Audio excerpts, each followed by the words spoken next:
What happens when America's sweetheart walks onto morning television only to be met with condescension and disrespect that would make any guest's blood boil?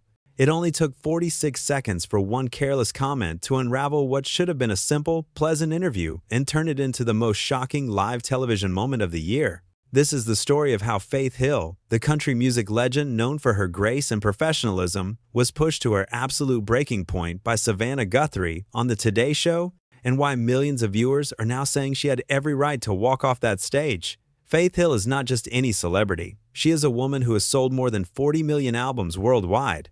She has won 5 Grammy Awards. She has had multiple #1 hits that have become the soundtrack to millions of lives. She has been a role model for young women in country music for decades. She has built an empire on talent, hard work, and unwavering dedication to her craft.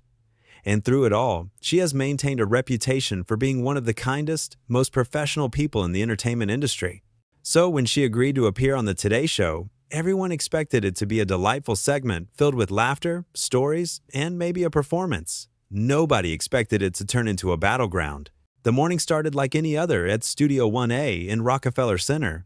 The cameras were positioned, the lights were adjusted, and the audience was settling into their seats with their coffee cups in excitement for another day of America's favorite morning show. Outside, tourists gathered with their signs and umbrellas, hoping to catch a glimpse of their favorite host through the windows. The energy was electric, the way it always is when a major star is scheduled to appear. Faith Hill arrived early, as she always does. She went through hair and makeup with a smile, chatted warmly with the crew, shared stories about her recent vacation with her family, and prepared herself for what she thought would be a lovely conversation about her new album, her upcoming tour, and maybe a few stories about her life with Tim McGraw and their beautiful daughters. She had done hundreds of these interviews over her decades-long career. She knew the routine. She knew how to be charming, how to be engaging, how to give the audience exactly what they wanted.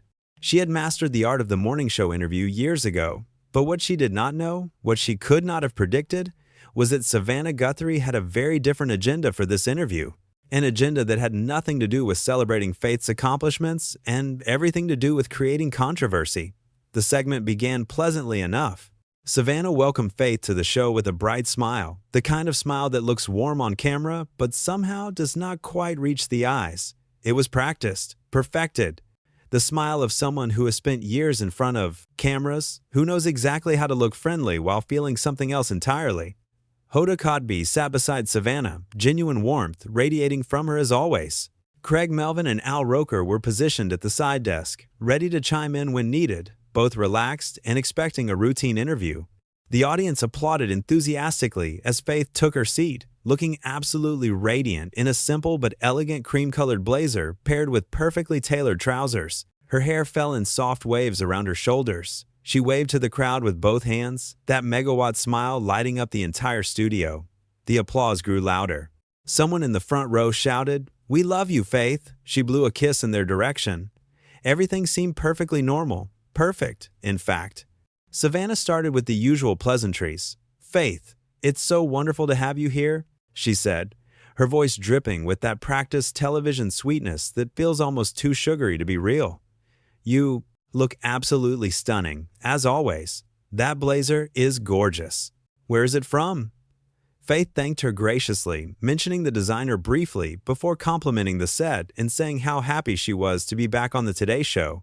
"It's always such a pleasure to be here with you all," she said warmly. "The energy is just wonderful."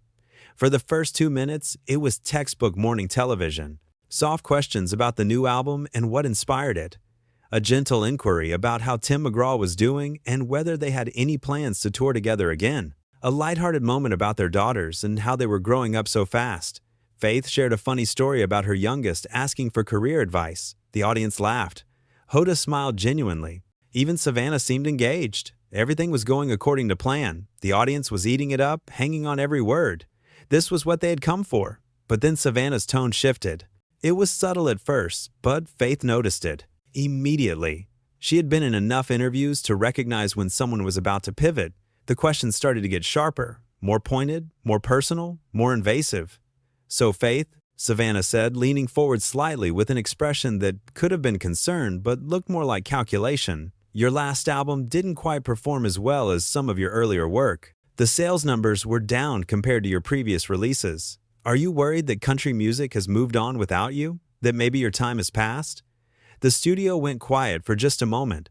It was the kind of silence that makes your ears ring. Faith's smile faltered, just for a fraction of a second, but she recovered quickly. Years of media training kicked in. Well, Savannah, I think music evolves, and I evolve with it. The industry changes constantly, and that's actually exciting. I'm really proud of the work I've been doing, and my fans have been incredibly supportive through every phase of my career. She kept her voice steady, professional, measured, but inside she was already feeling the first flickers of frustration. That question was not friendly. It was not constructive. It was designed to put her on the defensive. Hoda jumped in quickly, her instincts telling her that this conversation was heading somewhere dangerous. She tried to redirect with kindness. And your fans are so devoted, Faith. I mean, the loyalty you inspire is just incredible. You've had such an amazing career, spanning so many years, decades of hits, decades of sold-out shows. That's not something that happens by accident. That takes real talent and real connection with your audience. It was a kind attempt to smooth over the awkward moment, to steer the conversation back to safer ground. But Savannah was not interested in smoothing anything over. She was not interested in safe ground. She cut Hoda off mid-sentence without even a glance in her direction. "Well, sure, Hoda, but let's be honest here," Savannah said, her voice taking on a sharper edge that cut through the studio like a knife. The country music scene today is dominated by younger artists. Morgan Wallen, Luke Combs, Carrie Underwood is still going strong, and she's younger. Do you ever feel like you're trying to recapture something that's already passed? Like you're chasing a glory that's no longer yours to claim? The question hung in the air like a slap. Several audience members shifted uncomfortably in their seats. Faith's expression changed. The warm, friendly mask she had been wearing started to crack, revealing the steel underneath. Her posture straightened, her jaw tightened just slightly. "I'm sorry," she said slowly, her voice tight but controlled. "Are you suggesting that I'm past my prime? That at my age, I should just step aside? Is that what you're implying, Savannah?" Savannah laughed, but it was not a genuine laugh. It was dismissive, condescending, the kind of laugh that says, "You are being too sensitive, even when you have every right to be offended." "Oh, come on, Faith. Don't be so sensitive. It's just a question. A fair question, I think. I'm simply asking if you feel the pressure of staying relevant in such a youth-driven industry, an industry that seems to be leaving older artists behind. It's a legitimate concern, is it not?" The condescension in her voice was unmistakable now. She was not interviewing Faith, she was talking down to her, treating her like a has-been who should be grateful for any attention at all. Craig Melvin shifted uncomfortably in his seat at the side desk. His eyes darted between Faith and Savannah, clearly wishing he was anywhere else. Al Roker glanced at the cameras and then at the producers standing just off set, clearly unsure of what to do, whether to intervene or stay quiet. The whole thing was spiraling and fast. Hoda tried again, her voice more urgent now. "Savannah, I think what Faith is saying, and I completely agree, is that great. Music is timeless. It transcends age and trends. And Faith has certainly proven that throughout her incredible career. She's a legend in country music, a true icon." But Savannah waved her hand dismissively, as if Hoda's opinion was barely worth acknowledging. Sure, but let's get real here. Let's talk facts. Faith, your recent tour sales haven't been breaking records like they used to. Your streaming numbers are, well, let's just say they're not where they used to be. They've dropped significantly. Do you think maybe it's time to step back and let the next generation take the spotlight? To gracefully exit while you still have some dignity left? The audience gasped audibly. It was a collective intake of breath that echoed through the studio. Several people in the front row exchanged shocked glances, mouths hanging open. A woman near the aisle put her hand over her mouth. This was not playful banter. This was not tough, but fair journalism. This was an attack, a calculated, on-air character assassination, and Faith Hill was done playing nice. She had reached her limit. She sat up straighter in her chair, her shoulders back, her chin up, her eyes locked on Savannah with an intensity that made even the cameramen take notice. "Excuse me," she said, her voice no longer friendly, no longer measured. It was firm, direct, powerful. "I came here today to talk about my music and my tour. I came here as a professional to have a professional conversation. I didn't come here to be insulted by someone who clearly has no respect for the artist she interviews, someone who seems to think that tearing people down is good television. Savannah's smile did not waver, but her eyes hardened. There was a flash of something there, defensiveness, maybe even anger that her plan was backfiring. "Oh, Faith, I'm not insulting you. Please don't twist my words. I'm just asking the tough questions that I think our viewers want answers to. The questions that matter. Isn't that what journalism is about? Asking the hard questions? Holding people accountable?" Faith let out a sharp laugh. It was not amused. It was incredulous. "Journalism? Is that what you call this?" Because from where I'm sitting, Savannah, it feels more like you're trying to tear me down for ratings. You're trying to create a moment, a viral clip, something that will trend on social media, and you don't care who you hurt in the process. The tension in the studio was palpable now. It was thick enough to cut with a knife. The cameras kept rolling, capturing every second, but everyone behind the scenes was frozen, unsure if they should cut to commercial or let this explosive moment play out for the millions watching at home. Hoda tried desperately to intervene. Her face showed genuine distress. She hated conflict. She hated seeing guests uncomfortable. "Okay, let's all just take a breath here. Everyone just take a moment." She took a visible breath herself, trying to model calm. "Faith, why don't you tell us about the first single from your new album? I've heard it, and it's absolutely beautiful. I know the fans are so excited about it. The melody is gorgeous, and the lyrics are so meaningful." But Faith was not about to let this go. This was not something that could be smoothed over with a subject change. She had been pushed too far. She turned to Hoda, her voice still controlled but laced with anger that was barely contained. "You know what, Hoda? I really appreciate you trying to redirect this. I truly do. You're being kind and professional, which is more than I can say for your co-host. But I think we all know what's happening here. Everyone watching at home knows what's happening. Savannah has decided that I'm an easy target today. She's decided that she's going to keep pushing and pushing until she gets the reaction she wants for her little viral moment. For her clip that will get shared 1,000,000 times." Savannah's face flushed slightly. A hint of pink crept up her neck. "That's not what I'm doing at all," she protested, but her voice lacked conviction. She knew, everyone knew. "I'm simply trying to have an honest conversation. An honest dialogue about the state of your career, about where you stand in today's music landscape. That's what good interviewers do. They don't just lob softball questions." Faith shook her head slowly, her expression one of disbelief mixed with disappointment. "No, Savannah.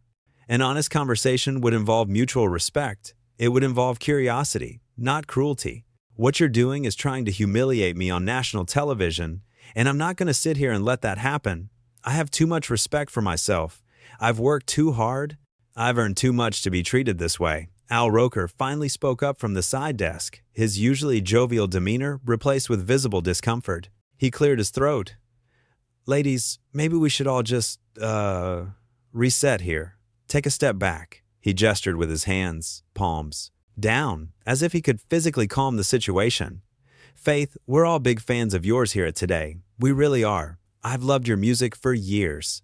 I think maybe there's just been a miscommunication, a misunderstanding about the intent behind the questions."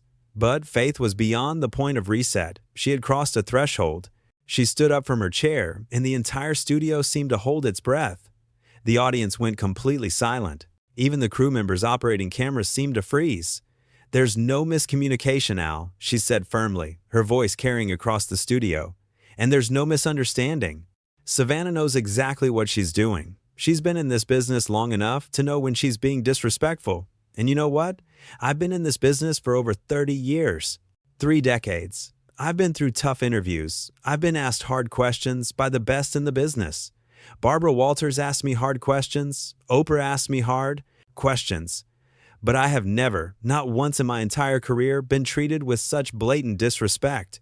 Savannah tried to regain control of the situation. Her on-air persona was cracking. "Faith, please sit down. You're overreacting to what was intended as a thoughtful discussion. This is live television, and we need to finish the segment. We have commercial breaks scheduled. We have a show to run." The entitlement in her voice was astonishing. Even after everything she had said, after every insulting question and condescending comment, she still expected Faith to just comply, to sit back down and continue to be her punching bag, to smile and pretend like everything was fine. But Faith Hill was not about to do that. She was done being accommodating. Overreacting? Faith repeated, her voice rising slightly. Not yelling, she was too classy to yell, but louder, stronger, more forceful. Savannah, you have spent the last several minutes questioning my relevance, my talent, and my place in the music industry. You've done everything but tell me I should just retire and disappear. You've suggested I'm washed up. You've implied my best days are behind me. You've treated me like I'm an embarrassment, and now you want me to sit here and smile and pretend like that's okay? Like that's acceptable behavior? No, absolutely not. I'm done. She unclipped her microphone with steady hands and set it carefully on the chair. The gesture was final, definitive. There would be no changing her mind. The audience started to murmur. The sound grew louder. Some people were pulling out their phones to record what was happening, sensing they were witnessing something historic, something that would be talked about for years. Craig Melvin looked like he wanted to sink into the floor and disappear completely. His face was red. Hoda's face was a mixture of sympathy for Faith and shock at what was unfolding. Her eyes were wide, her mouth slightly open. And Savannah? Savannah looked genuinely stunned that Faith was actually walking away. She had not expected this. She had pushed, thinking Faith would push back verbally, but ultimately stay. She had miscalculated badly. Faith, come on, Savannah said, her voice taking on a pleading tone now.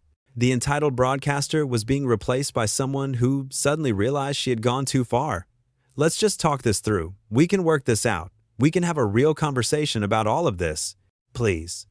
But Faith was already moving toward the edge of the stage, her heels clicking purposefully against the floor. There's nothing to work out, Savannah.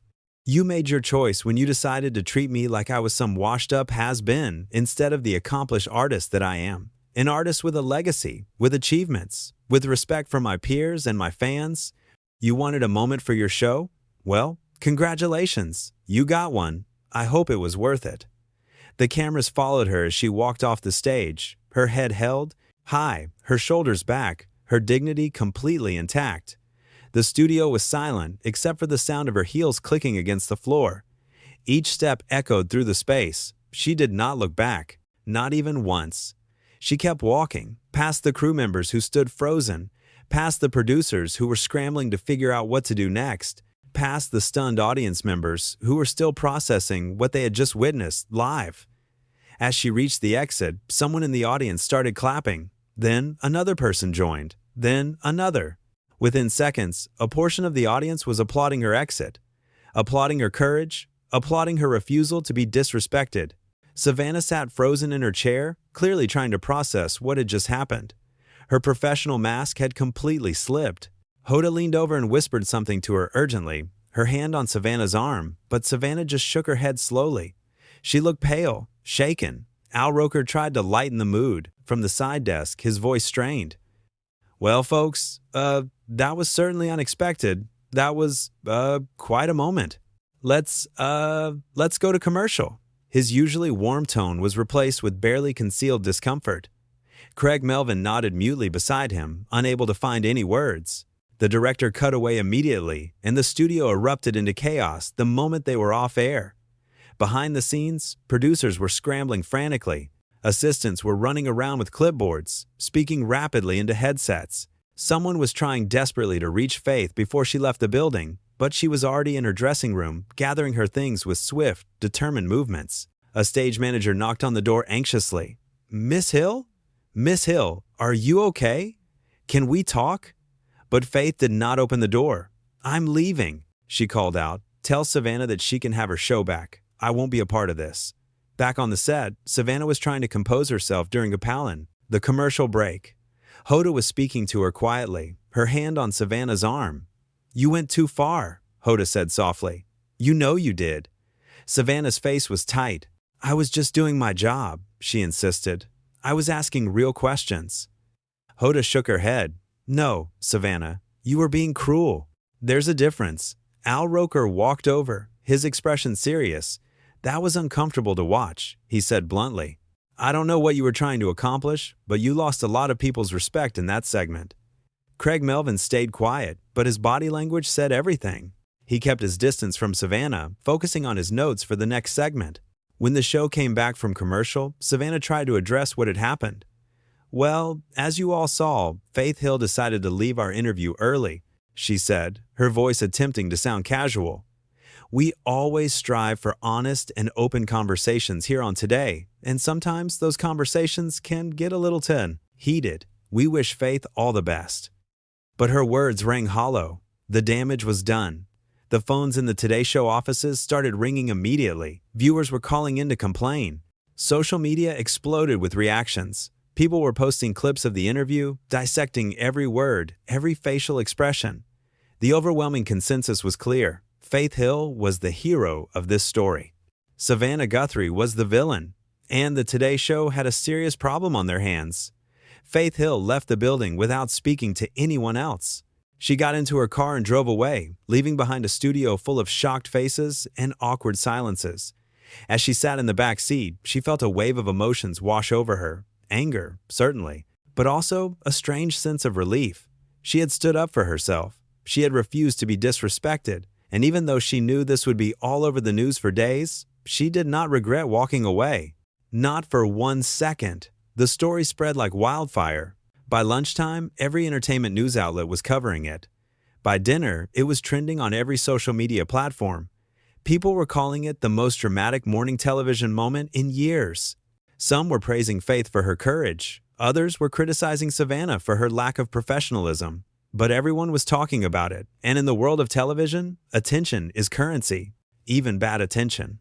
The Today Show producers huddled in emergency meetings. Executives were furious. Sponsors were concerned. And Savannah Guthrie found herself at the center of a controversy that she never anticipated. She issued a statement later that day, claiming that the interview had been taken out of context, that she had meant no disrespect, that she had only been trying to facilitate an honest conversation. But her words fell flat. The video footage spoke for itself. Anyone who watched the interview could see exactly what had happened. Savannah had been condescending, dismissive, and rude. And Faith Hill had every right to walk off that stage.